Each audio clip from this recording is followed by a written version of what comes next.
Knowing our identity in Christ. Mengetahui atau memahami identitas kita di dalam Kristus.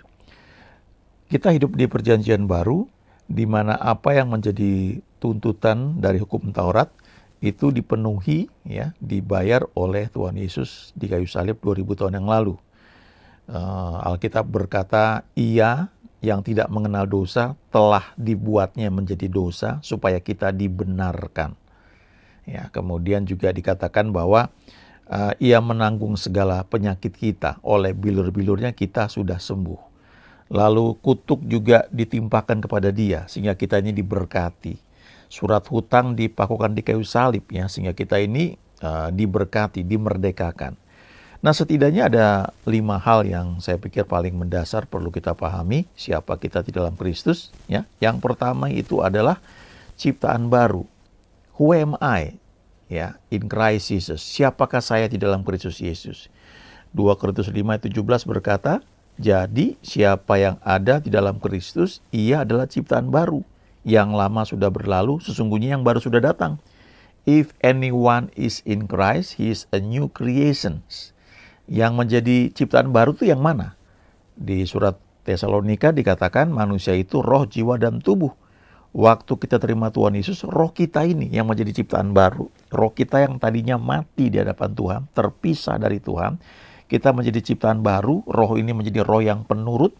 Roh ini tidak bisa berbuat dosa. Dikatakan di surat Yohanes, ya, siapa yang lahir dari Allah, ia tidak dapat berbuat dosa, ya, sebab ia lahir dari Allah. Itu roh kita. Ya, tetapi kita masih memiliki jiwa yang perlu diperbarui. Ya, jadi kalau roh itu mengalami pembenaran, justification, dibenarkan di hadapan Tuhan, tapi jiwa kita ini membutuhkan proses penyucian, sanctification, ya, seumur hidup kita. Kalau tubuh kita itu ya memang nanti ada tubuh kemuliaan, tapi selama kita hidup di dunia ini ya kita sudah terima Tuhan Yesus, ya, sudah percaya pada Tuhan Yesus, ya, roh kita menjadi ciptaan baru, tapi jiwa kita ini butuh proses seumur hidup kita, dan itu akan mempengaruhi juga tubuh kita, ya, sehat ataukah lemah, ya, itu ada pengaruh juga dari pembaruan pikiran di jiwa kita.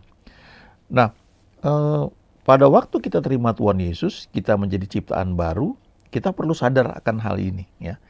Jadi bukan berarti kita tidak bisa jatuh dalam dosa lagi, ya.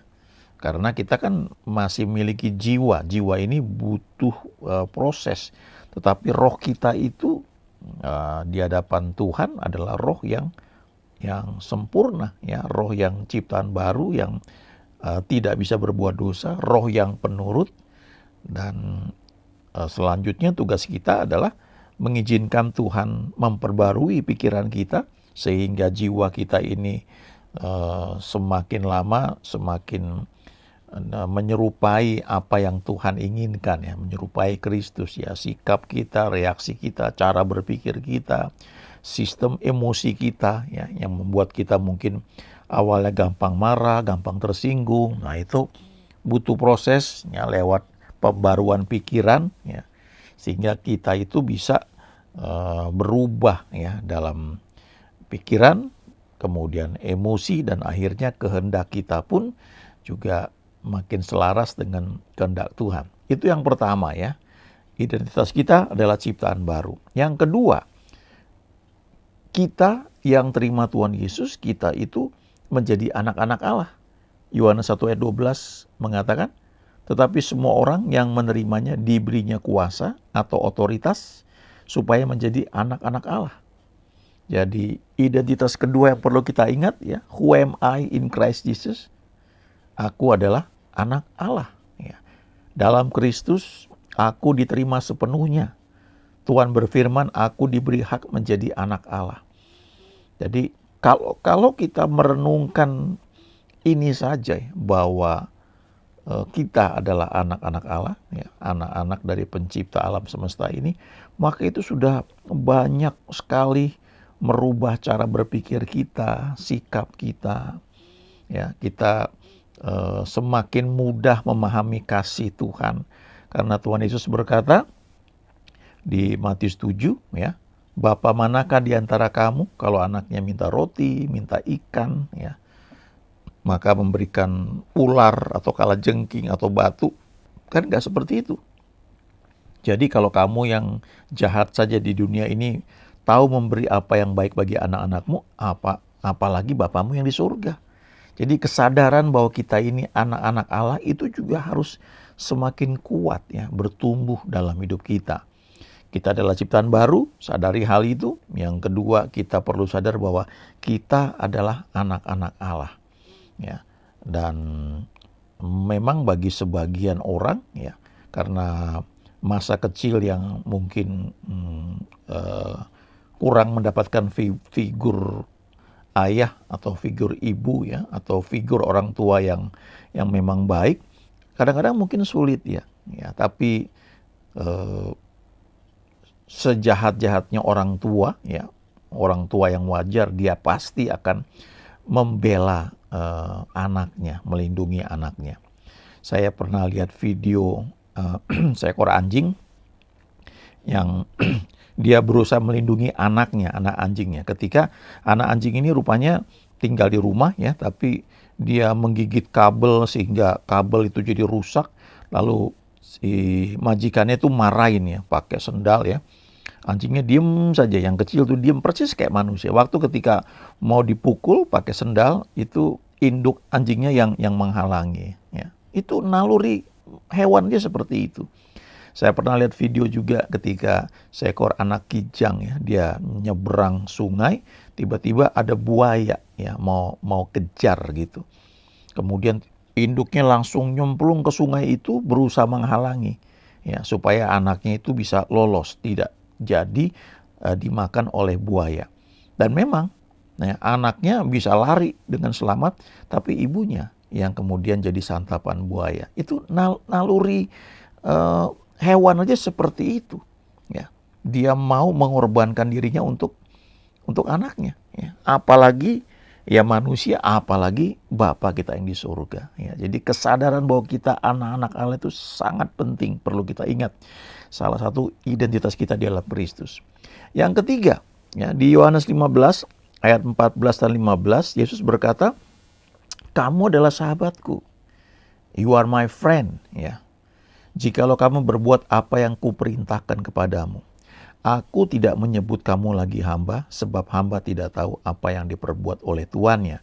Tetapi aku menyebut kamu sahabat, karena aku telah memberitahukan kepada kamu segala sesuatu yang telah kudengar dari Bapakku."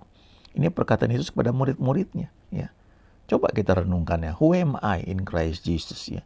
Siapakah saya ini di dalam Kristus Yesus?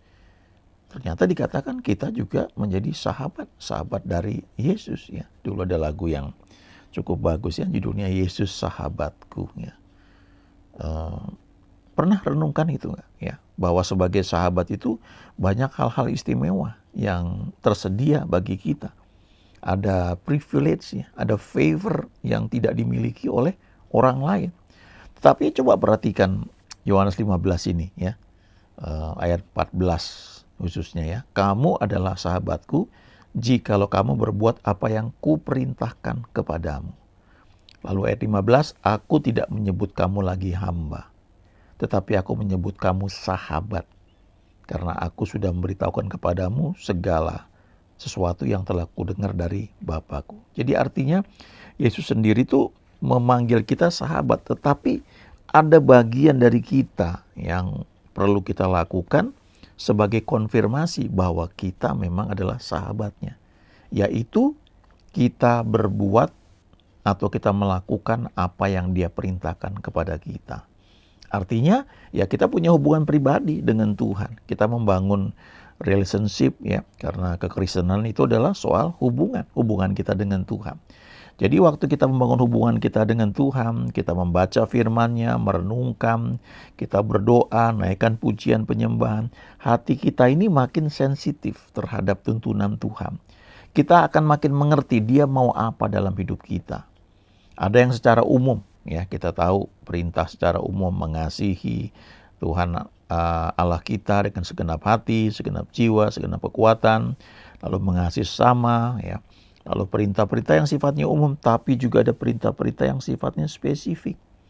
Nah, ketika kita tahu perintah itu, ya, misalnya Tuhan taruh di hati kita untuk berdoa senantiasa setiap pagi, ya, untuk keluarga kita, ya, tapi juga pertama-tama untuk kita dulu, ya, untuk keluarga kita, kemudian mungkin untuk pelayan, untuk gereja. Kalau kita lakukan dengan konsisten, artinya kita ini mengkonfirmasi bahwa kita adalah sahabatnya Yesus. Dan dengan sendirinya ada privilege, ya.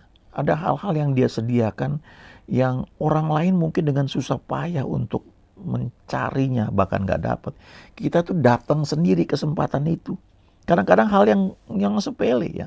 Kita perlu satu kendaraan, ya, tiba-tiba kendaraan itu datang kepada kita, ya. Kita perlu tiket kereta api, tiba-tiba itu datang kepada kita, dan contoh yang banyak yang kelihatannya sepele, ya. Yang berikutnya, who am I in Christ Jesus? Filipi 3:20 berkata, karena kewargaan kita adalah di dalam surga. Dan dari situ juga kita menantikan Tuhan Yesus Kristus sebagai juru selamat.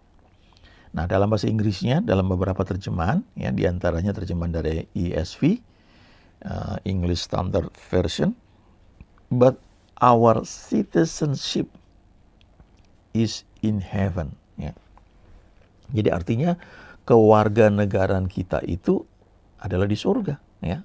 Atau dengan kata lain, kita ini warga negara surga yang ditempatkan di bumi. Kita yang tinggal di Indonesia, ya, kita punya KTP Indonesia, ya, KTP wilayah di mana kita tinggal. Kita warga negara Indonesia, itu warga di bumi ini. Tetapi juga karena kita ciptaan baru, roh kita ini, ya, kita ini menjadi warga kerajaan surga. Dengan sendirinya ada hukum-hukum surgawi yang perlu kita pelajari dan kita bisa bergerak di dalamnya supaya kita bisa menikmati banyak hal yang memang Tuhan sediakan buat kita. Ya, khususnya bagi kita yang tinggal di dunia ini, ya. Mungkin pernah tahu kalau di kapal selam itu bisa tenggelam, bisa melayang, bisa muncul ke permukaan, itu karena hukum Archimedes, ya. Hukum Archimedes itu dimanfaatkan untuk bisa mengatasi hukum gravitasi, ya, diatur begitu rupa sehingga kapal selam itu bisa menyelam, bisa melayang, bisa mengapung, ya. Atau kapal besi yang beratnya ratusan ribu ton tuh nggak tenggelam, itu karena ada hukum Archimedes yang dimanfaatkan.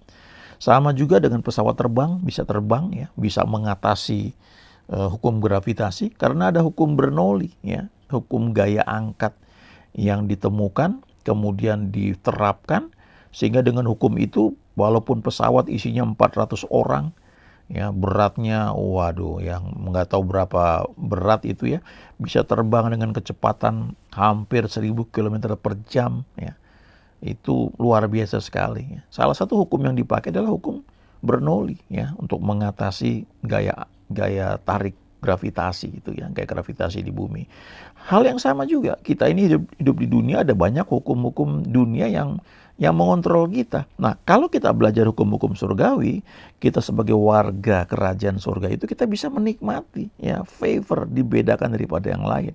Kalau hukum di dunia berkata hemat pangkal kaya, rajin pangkal pandai, tapi ada hukum surgawi yang mengatakan give and it shall be given. Ada yang menjembar harta tapi bertambah kaya, ya. Takut akan Tuhan adalah permulaan pengetahuan. Itu hukum-hukum surgawi dan perlu kita pelajari.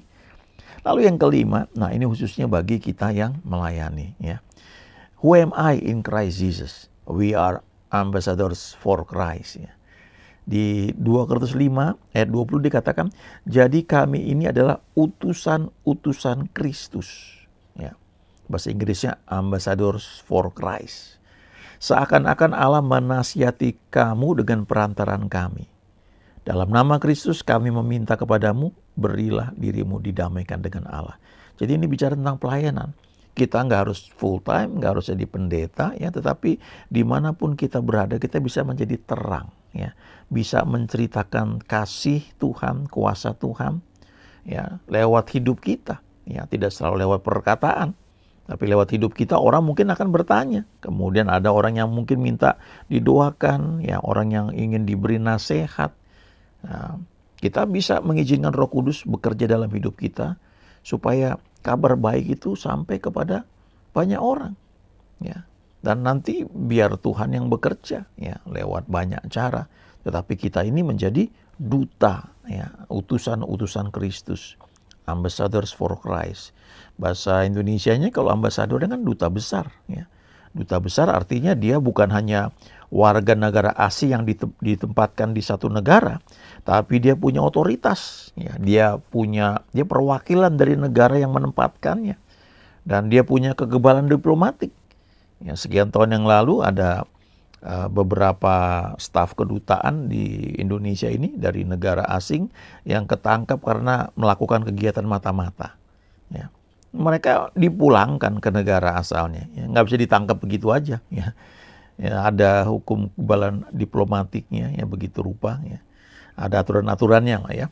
Tapi poinnya adalah kalau kita melayani Tuhan, kita itu tidak sekedar jadi warga negara surga, ya, dengan hukum-hukum surgawi yang backup kita, tapi ada privilege, ya, ada penyertaan Tuhan yang luar biasa yang kita bisa nikmati.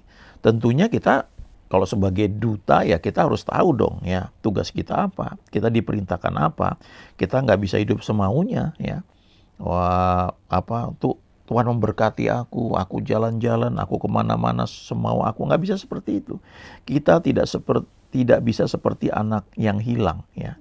Seperti yang Tuhan Yesus ceritakan, ada anak sulung, ada anak bungsu, yang bungsu minta hartanya, lalu pergi ke negeri yang jauh dan berfoya-foya menghabiskan hartanya. Nggak bisa seperti itu, ya. Kita menikmati berkat Tuhan, tapi dalam tuntunan Tuhan senantiasa. Kita adalah ambassadors for Christ, ya. Tentunya bagi yang sudah melayani, ya. Nah, jadi kalau diringkaskan setidaknya ada 5 hal ini. Who am I? Ya, siapakah saya ini di dalam Kristus? Yang pertama, kita adalah ciptaan baru. Ada ayatnya 2 Korintus 5 ayat 17. Yang kedua, kita adalah anak-anak Allah. Ada ayatnya Yohanes 1 ayat 12. Semua orang yang menerimanya diberinya kuasa atau otoritas untuk menjadi anak-anak Allah. Yang ketiga, kita adalah sahabat Yesus. Ada ayatnya di Yohanes 15 ayat 14-15. Lakukan apa yang Tuhan perintahkan, itu akan mengkonfirmasi bahwa kita adalah sahabat dari Yesus. Yang keempat, kita adalah warga negara surga. Filipi 3 ayat 20. Ya. Jadi kita perlu belajar hukum-hukum surgawi. Dan yang kelima, kita adalah duta kerajaan surga. 2 Korintus 5 ayat 20. Ini khususnya bagi mereka yang melayani. Tidak harus full time. Ya, Daniel, Shadrach, Meshach, Abednego, Yusuf itu orang-orang yang bekerja, tapi mereka menjadi duta Kristus, ya, pada masa itu, ya, duta kerajaan surga. Nah, kemudian kita perlu ingat, ya, kita sudah banyak tahu ayat, ya. Apakah kita pasti tidak akan jatuh, ya? Harusnya sih enggak. Tapi kalaupun kita kepleset jatuh, ingat ada janji Tuhan. Mazmur 37 ayat 23 dan 24. Tuhan menetapkan langkah-langkah orang yang hidupnya berkenan kepadanya. Ini orang yang berkenan loh, ya. Tuhan yang menetapkan langkah-langkahnya. Tapi dikatakan apabila ia jatuh. Artinya bisa aja jatuh. Tapi tidak sampai tergeletak. Sebab Tuhan menopang tangannya untuk bangkit kembali. Dan di Amsal 24 ayat 16 dikatakan, sebab 7 kali orang benar jatuh, namun ia bangun kembali. Tetapi orang fasik akan roboh dalam bencana. Jadi bukan soal berapa kali kita jatuh. Ya, kalau 7 ini angka sempurna. Jadi kalau dikatakan 7 kali orang benar jatuh, ini artinya sudah berkali-kali jatuh sampai dia mungkin udah bosan juga barangkali. Tapi tetap bangkit kembali, bangun kembali. Ya. Kenapa? Karena Tuhan menopang tangannya. Jadi sekalipun kita memang sudah baca Alkitab, doa, puasa, ya, saya percaya bukan rencana Tuhan untuk kita jatuh. Tapi karena hidup kita ini kan berinteraksi dengan banyak orang. Kadang-kadang kita bisa tersinggung, marah, jengkel, salah ambil keputusan, ya, kepleset, ya, dan sebagainya. Tapi firman Tuhan berkata, kalaupun jatuh tidak pernah sampai tergeletak, ya. Bangkit kembali, bangun, dan lakukan apa yang Tuhan perintahkan kepada kita. Ingat status kita, who am I in Christ Jesus, ciptaan baru, anak-anak Allah, sahabat Yesus, warga kerajaan surga, dan kita juga adalah duta kerajaan surga, ambassador for Christ. Kita akan menikmati yang terbaik dari Tuhan senantiasa. Amin.